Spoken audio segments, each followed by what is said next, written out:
రాణి పిచ్చుక మరియు వర్షం కురిసిన రాత్రి. ఓ భగవంతుడా, దయ చూపించు. ఈ వర్షం అస్సలు ఆగేలా లేదు.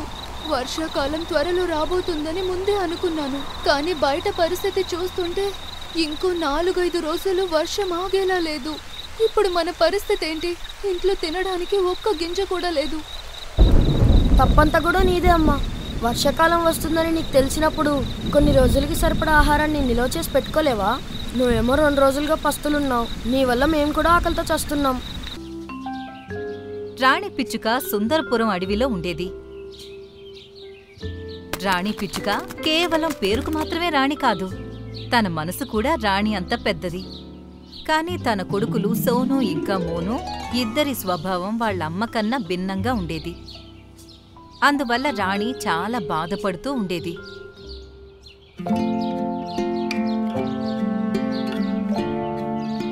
సోను, మోను, అరే నా పిల్లలు ఎక్కడున్నారు మీరు? త్వరగా నా కోసం నీళ్లు తీసుకొని రండి. నాకు తల తిరుగుతున్నట్లుగా అనిపిస్తోంది. బయట చాలా వేడి నిప్పులు కురుస్తున్నట్టుంది. మీ ఇద్దరి కోసం భోజనం తీసుకొని ఎలా ఇంటికొచ్చానో నాకు మాత్రమే తెలుసు. అరే అమ్మా, ఇప్పుడెందుకు నువ్వు అంతలా గోల చేస్తున్నావు? ఏంటి, ఎండ నీకొక్కదానికే ఉందా? పక్షులన్నీ ప్రతిరోజు పనికి వెళ్తాయి, కానీ నీలాగా అమ్మో వేడి అని ఎవరూ అరవరు. నువ్వు చెప్పింది అక్షరాలా నిజమన్నయ్యా. అమ్మకి అరిచిగోల చేయడం అలవాటైపోయింది. పిల్లలు, ఎండలు చాలా మండిపోతున్నాయి. నాకు తెలిసి త్వరలోనే వర్షాకాలం మొదలవుతుంది. ఇంకా చాలా కాలంగా మన గూటికి మరమ్మతులు కూడా చేయనేలేదు. మనం ఇప్పుడు కూడా మేలుకోకపోతే ఈ వర్షాకాలంలో మన గూటి పరిస్థితి చాలా దారుణంగా మారబోతోందనిపిస్తోంది. అమ్మా, నీకు ప్రతి దానికి గొడవ చేయడం అలవాటైపోయింది. పోయిన సంవత్సరం కూడా నువ్వు ఇలాగే అన్నావు. ఏమైనా అయిందా? ఏం కాలేదు కదా. చూస్తూ ఉండు, మరో 5-6 సంవత్సరాల వరకు మన గూటికి ఏమీ కాదు. నువ్వే ప్రతి చిన్న విషయానికి కంగారు పడుతుంటావు. బాబు, ఇంత సోమరితనం మంచిది కాదు. వయసులో, అనుభవంలో నేను నీకంటే పెద్దదాన్ని. నా అనుభవం చెప్తోంది మన గూడు ఈ ఏడాది వర్షాన్ని తట్టుకోలేదని. బద్ధకాన్ని వదిలి గూటి నుండి బయటకు రండి. రేపటి నుంచి మీరు నాతో పాటు పనికి రండి. మన ముగ్గురం ఒక్కొక్క గడ్డి పరకను పోగు చేసి కొత్త గూడును కట్టుకుందాం. రాబోయే వర్షాకాలం కోసం మనం మన కొత్త గూటిలో బోలెడంత ఆహారాన్ని నిల్వ చేసుకుందాం. అప్పుడు చూద్దువు గాని వర్షాకాలాన్ని మనం ఎంత ఘనంగా స్వాగతిస్తామో. నువ్వు భలే తమాషాగా మాట్లాడతావమ్మా. బయట ఇంత ఎండగా ఉంది. ఇంత ఎండలో ఎలా బయటికి వెళ్తాం? ఇంత ఎండలో బయటికి వెళ్లి పని చేయడం మా వల్ల కాదు. రాణి తన కొడుకులతో మాట్లాడుతూ ఉండగా వారి ఇంటి తలుపుని ఎవరో తట్టిన శబ్దం వచ్చింది. బాబు, సోను, కాస్త వెళ్ళి చూడు, ఎవరొచ్చారో. అరే అమ్మా, నువ్వే వెళ్ళి చూడు. నేను విశ్రాంతి తీసుకుంటున్నాను, నా వల్ల కాదు. అయినా కూడా మీరు చెప్పే నీతులు విని నా మూడంతా పాడైపోయింది. కొడుకు మాటలు విని రాణి పిచ్చుక బాధగా తలుపు వద్దకు వెళ్ళింది. చూస్తే ఎదురుగా మిట్టూ పిన్ని నిలబడి ఉంది. అరే మిట్టూ పిన్ని, ఏమైంది? మీరు బానే ఉన్నారు కదా? అరే తల్లి, ఏం చెప్పను. 2 రోజులుగా చాలా నీరసంగా ఉంది. గింజల కోసం బయటకు కూడా వెళ్ళలేకపోయాను. ఇంకా ఈ ఆకలి తట్టుకోలేక నీ దగ్గర తినడానికి ఏమైనా ఉందేమో చూద్దామనొచ్చాను. నా ఆకలి తీరుతుందని అనుకున్నాను. అరే పిన్ని, నువ్వు కూర్చో. నేనిప్పుడే తాజా నేరేడు పండ్లు తెచ్చాను. అందులో నుండి నీకు కూడా కొన్ని తీసుకొస్తాను, నీకు నచ్చుతాయి.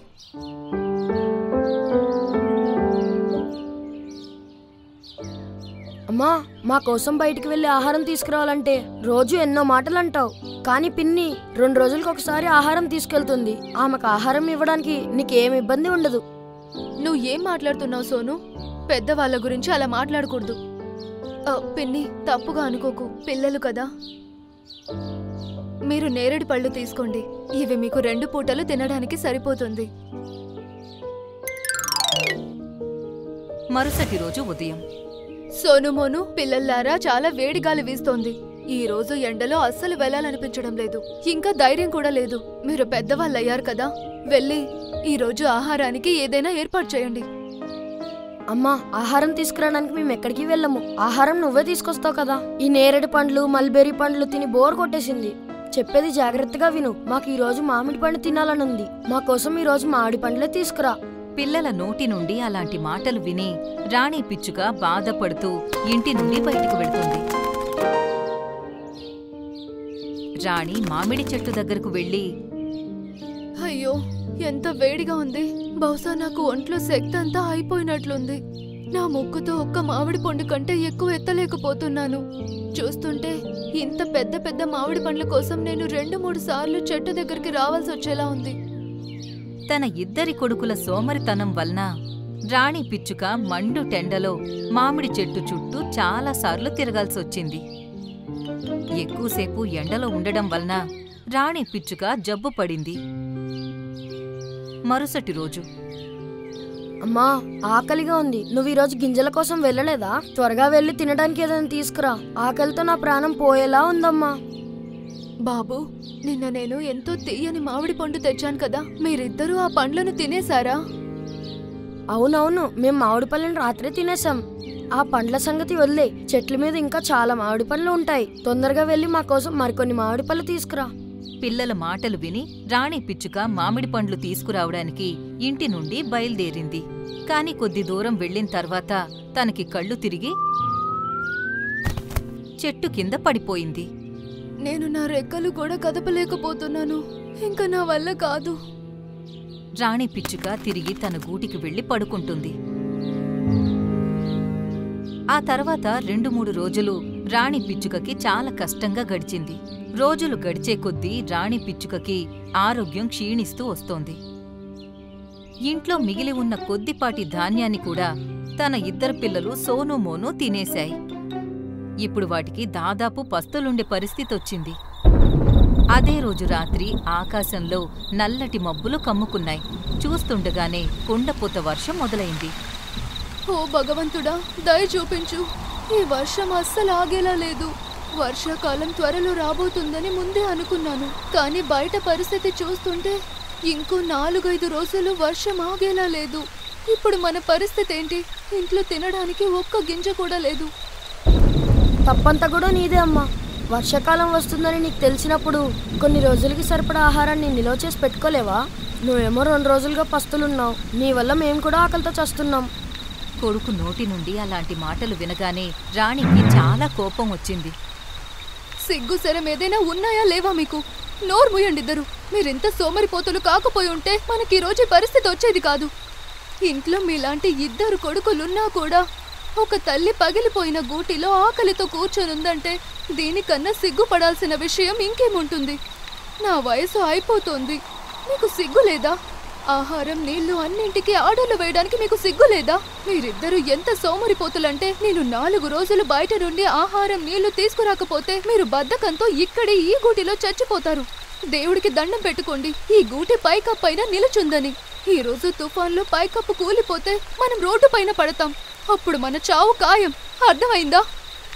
రాణి పిచ్చుక ఏదోలా ఈ వర్షాకాలం గడిచిపోవాలని దేవుణ్ణి ప్రార్థిస్తూ ఉంది. తర్వాత తను ఉండడానికి ఏదో ఒక ఏర్పాటు చేసుకోవచ్చు అని. కాని బహుశా తన టైం బాలేదనుకుంటా. పొద్దునయ్యేసరికి బీభత్సమైన వర్షం మొదలైంది. వర్షంతో పాటు బలమైన గాలులు కూడా వీస్తున్నాయి. ఇంతలో రాణి గూటి పైకప్పు ఎగిరిపోయింది. అమ్మా, ఏంటి ఇలా జరిగింది? మన గూటి పైకప్పు తుఫాన్లో ఎగిరిపోయింది. వర్షం నీళ్లు లోపలికి వచ్చేస్తున్నాయి. ఇప్పుడు మనం ఏం చేద్దాం? ఇంకా ఇప్పుడు మనం ఏమీ చేయలేము. మనం చేసిన కర్మను అనుభవించే సమయం వచ్చింది. తల్లి మాటలు వినకపోతే ఏం జరుగుతుందో ఇప్పటికైనా అర్థమైందా? అమ్మా, చాలా పెద్ద వర్షం పడుతుంది. నేను పూర్తిగా తడిచిపోయాను. నాకు చాలా చలిగా ఉందమ్మా. ఏదో ఒకటి చెయ్యు.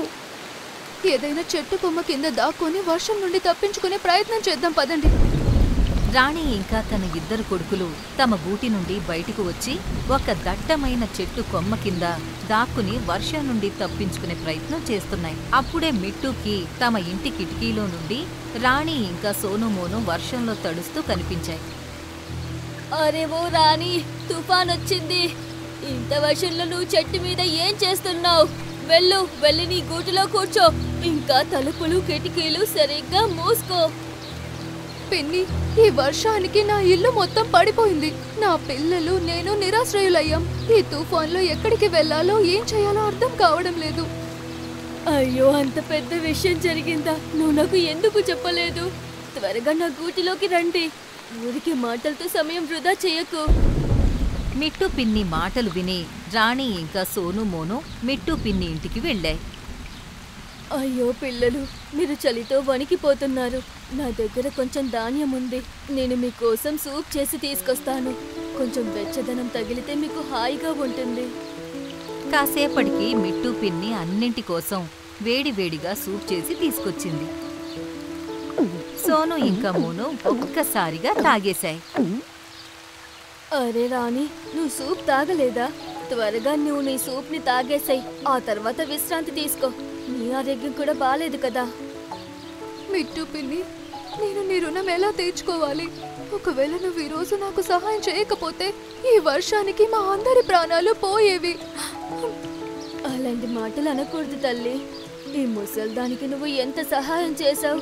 నువ్వు నన్ను ఒక తల్లిగా భావించి నాకు ఇన్నాళ్ళుగా సేవలు చేశావు. మరి నేను ఒక తల్లిగా నా కర్తవ్యాన్ని నిర్వర్తించలేనా? నువ్వు అస్సలు కంగారు పడాల్సిన అవసరం లేదు. నువ్వు నీ పిల్లలతో కలిసి ప్రశాంతంగా నా ఇంట్లో ఉండు. వర్షాలు ఆగిపోయిన తర్వాత మనం అందరం కలిసి నీ కోసం కొత్త ఇల్లు ఏర్పాటు చేద్దాం, సరేనా? మమ్మల్ని క్షమించు పిన్ని. మేమెప్పుడూ నిన్ను ఎగతాళి చేసేవాళ్ళం. కానీ ఈరోజు నువ్వు మాకు సహాయం చేసి నిరూపించావు మంచి చేయడం ఎప్పటికీ వృధా కాదని. అమ్మా, నువ్వు కూడా మమ్మల్ని క్షమించు. ఈ రోజు తర్వాత మేము ఎప్పుడూ బద్దకించం. మా బాధ్యతలను అర్థం చేసుకుంటాం. ఇంకా ఇంటి పనుల్లో కూడా నీకు సహాయం చేస్తాం. 2 రోజుల తర్వాత వర్షం ఆగిపోతుంది. ఆకాశంలో సూర్యుడు ప్రకాశిస్తున్నాడు. రాణి పిచ్చుక ఆరోగ్యం కూడా మెరుగుపడింది. పిల్లలు, మీరు మిట్టు పిన్నితో పాటు గూటిలోనే ఉండండి. నేను తినడానికి ఏమైనా తీసుకొస్తాను. వద్దమ్మా, నువ్వు ఇంట్లో ఉండు. నేను సోను వెళ్ళి ఆహారం నీళ్లు తీసుకొని వస్తాం. ఆ తర్వాత సోను ఇంకా మోను మంచి పిల్లలుగా మారి తల్లికి సహాయం చేస్తున్నాయి. ఈ విధంగా రాణి పిచ్చుక కష్టాలన్నీ దూరమైపోయాయి.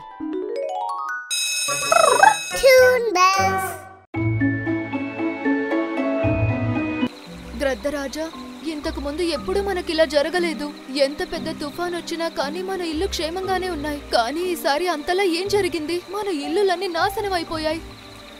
దీనికి మీరు ఏమంటారు జ్యోతిష్యులు గారు? నా జ్యోతిష్యం విద్య తప్పైంది మహారాజా. మనమందరం అందుకే శిక్ష అనుభవిస్తున్నాము. మనకిలా జరగడానికి కారణం ఏంటో తెలుసా? మనమందరం కలిసి ఒకరి మనసుని బాధ పెట్టినందుకే.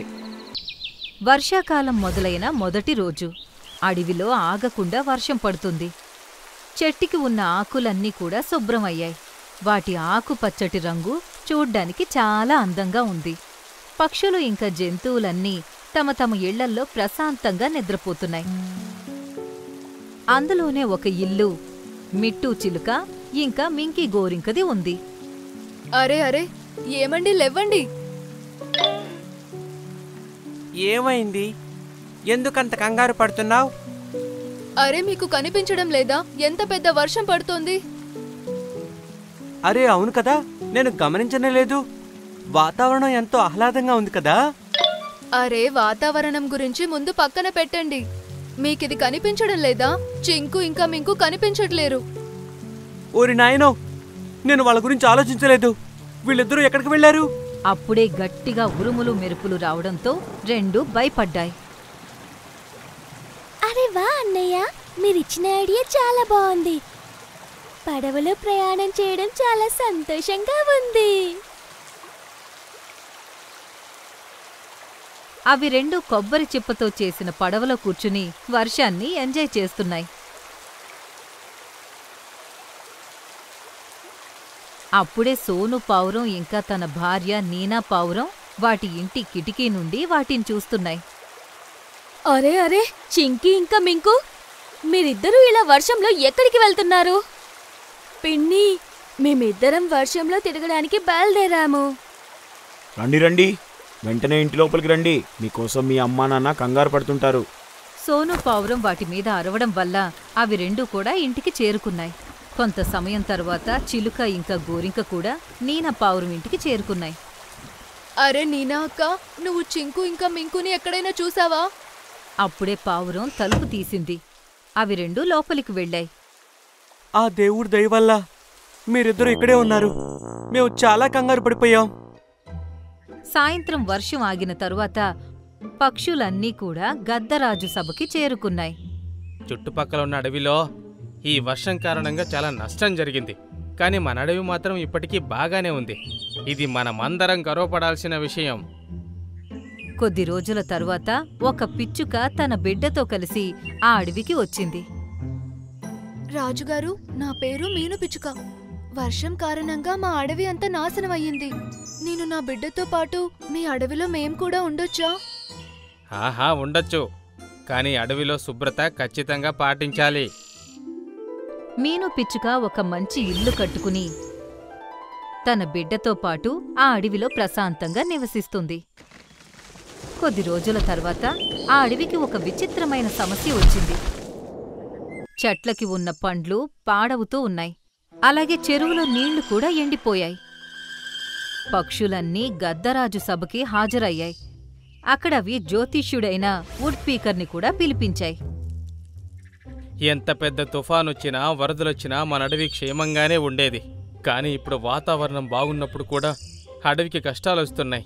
మాకేం చెయ్యాలో అర్థం కావట్లేదు జ్యోతిష్యులు గారు. మహారాజా, గత కొద్ది రోజుల్లో మన అడవికి ఎవరైనా కొత్తవారు బయట నుండి వచ్చారా? మహారాజా, మీకు గుర్తుందా? కొద్ది రోజుల క్రితం ఈ మీను పిచ్చుక మన అడవికి వచ్చింది. ఇక అప్పటినుంచే మన అడవికి కష్టాలు రావటం మొదలయ్యాయి కూడా. అవును, మిట్టు చెప్తున్నది నిజమే. అరే, మీరందరూ ఎందుకలా మాట్లాడుతున్నారు? మీను పిచ్చుక, మేము ఇప్పటి వరకు ఇలాంటి సమస్యలు ఎప్పుడూ ఎదుర్కోలేదు. ఇలా అంటున్నందుకు చాలా బాధగా ఉంది. కానీ నువ్వు మన అడవికి దురదృష్టాన్ని తీసుకొచ్చావు. నువ్వు వెంటనే ఈ అడవిని వదిలి వెళ్ళిపోవాలి. ఈ అడవి నుంచి వెళ్ళిపోయిన వెంటనే తప్పకుండా మా అడవికి వచ్చిన కష్టాలు తగ్గిపోతాయి.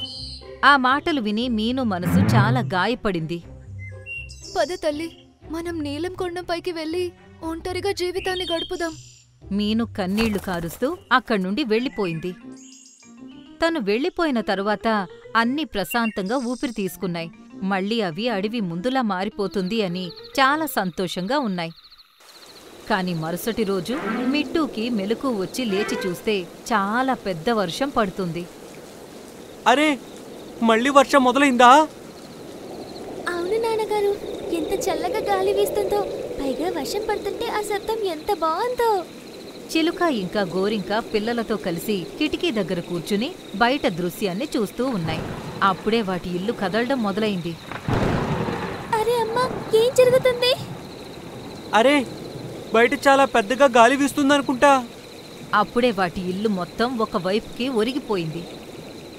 అందరూ వెంటనే బయటికి రండి.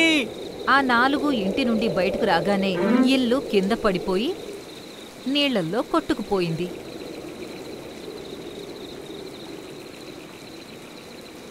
మా ఇల్లు! ఆ 4 కళ్ళల్లో కన్నీళ్లు వచ్చాయి. పదండి, మనం మా చెల్లి నీనా పావురం ఇంటికి వెళ్ళిపోదాం. వర్షం ఆగేంత వరకు మనం అందరం నా చెల్లింట్లోనే ఉందాం. కానీ ఇంత పెద్ద గాలివానలో మనం ఎలా ఎగరగలం? మనం అరటి ఆకుతో పడవ చేసుకుని ముందుకి వెళ్దాం. ఆ 4 అరటి ఆకుతో పడవని చేసుకుని ముందుకు సాగాయి.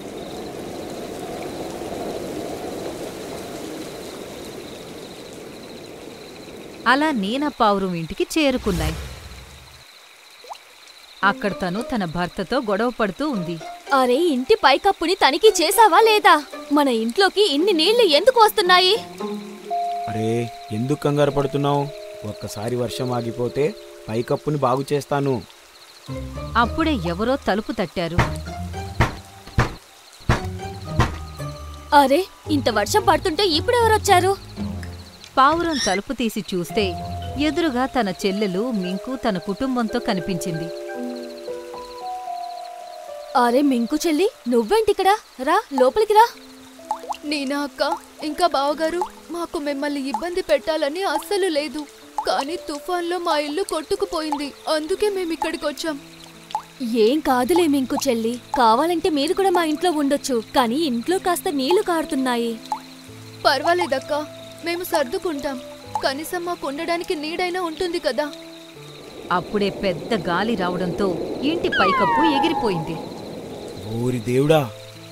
వర్షం నీటితో ఇల్లు మొత్తం నిండిపోతూ ఉంది. ఇంకా అవన్నీ ఎగురుకుంటూ బయటకు వచ్చేశాయి.